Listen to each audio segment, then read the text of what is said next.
Hi అండి, నమస్తే. Welcome back to our YouTube channel. ఈరోజు నేను హీరో తరుణ్ గారి గురించి ఒక ఇంట్రెస్టింగ్ టాపిక్ని అయితే మీ ముందుకు తీసుకొచ్చాను. అదేంటంటే హీరో తరుణ్ గారి ఆల్బమ్. అవునండి, తరుణ్ గారి అభిమానులు తరుణ్ గారి కోసం ఒక ఆల్బమ్ని అయితే తయారు చేశారు. ఇది ఏ విధంగా తయారు చేశారంటే, న్యూస్ పేపర్లో వచ్చినటువంటి తరుణ్ గారి ఇమేజెస్ అన్నీ కట్ చేసి వాటిని తమ నోట్బుక్లో అతికించుకొని ఒక బ్యూటిఫుల్ ఆల్బమ్ని అయితే తయారు చేశారు. దీనిని నేను మీకు ఇప్పుడు మన వీడియోలో చూపించబోతున్నాను. అయితే ముందుగా మనం హీరో తరుణ్ గారి గురించి కొంత ఇన్ఫర్మేషన్ తెలుసుకుందాం. హీరో తరుణ్ గారు చైల్డ్ ఆర్టిస్ట్గా మరియు హీరోగా మంచి సక్సెస్ని అయితే అందుకున్నారు. ఈయన నువ్వే కావాలి మూవీ ద్వారా హీరోగా పరిచయం అయ్యారు. తరుణ్ గారి కెరియర్లో ఎన్నో అవార్డులు రివార్డులు కూడా సొంతం చేసుకున్నారు. హీరో తరుణ్ గారు తెలుగులో హీరోగా మొత్తం 20 సినిమాలు తీశారు. ఎన్నో గొప్ప విజయాలు సాధించారు. ఒకప్పుడు తరుణ్ గారికి మంచి లేడీ ఫాలోయింగ్ ఉండేది. అయితే ఆయన సినిమాల సెలక్షన్ విషయంలో రాంగ్ స్టెప్ వేయటం మరియు పర్సనల్గా కొన్ని రూమర్స్ రావటం, డ్రగ్ కేసులు ఇరుక్కోవడం వంటి కారణాల వల్ల ఆయన సినీ కెరియర్ నాశనం అయ్యింది. ఎంతలా అంటే ఇప్పుడు ఆయన చేతిలో ఏ ఒక్క ప్రాజెక్ట్ కూడా లేదు. అంత మంచి పేరు తెచ్చుకున్న తరుణ్ గారికి ప్రస్తుతం సినిమా అవకాశాలు లేకపోవడం అనేది చాలా బాధాకరమైన విషయం. కానీ ఆయన రియల్ హీరో అని చెప్పడానికి మాత్రం ఈ ఆల్బమే ఒక నిదర్శనం. ఎందుకంటే తరుణ్ గారికి సినిమా అవకాశాలు లేకపోయినా తన ఫ్యాన్స్ మాత్రం అతని మీద అభిమానం తగ్గలేదు. తరుణ్ గారు ఎప్పుడు మూవీ తీస్తారా అని ఇంకా ఎదురు చూసే అభిమానులు చాలామందే ఉన్నారు. అంతేకాకుండా తరుణ్ గారి ఫ్యాన్స్ ఆయన మీద ఉన్న అభిమానంతో ఈ ఆల్బమ్ తయారు చేశారు. ఈ ఆల్బంలో తరుణ్ గారు నటించిన అన్ని మూవీస్లోని ఇమేజెస్ కట్ చేసి నీట్గా డిజైన్ చేసి అతికించడం జరిగింది. సినీ చరిత్రలో ఏ హీరో కూడా ఇంతవరకు ఇలా జరగలేదు. ఇది నిజంగా తరుణ్ గారికి ఒక అవార్డు లాంటిది. మరి ఇంత మంచి యాక్టర్కి సినిమా అవకాశాలు రాకపోవడం అనేది చాలా బాధాకరమైన విషయం. ఇప్పుడు మనం హీరో తరుణ్ గారికి వారి అభిమానులు తయారు చేసిన ఈ ఆల్బమ్ని ఇప్పుడు మనం ఈ వీడియోలో చూసేద్దాం.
ఈ వీడియో మీకు నచ్చిందని నేను అనుకుంటున్నాను.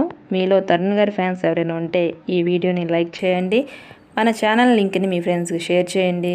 ఇలాంటి మరికొన్ని ఇంట్రెస్టింగ్ అప్డేట్స్ గురించి తెలుసుకోవాలంటే వెంటనే మన ఛానల్ని అయితే సబ్స్క్రైబ్ చేసుకోండి. Thanks for watching.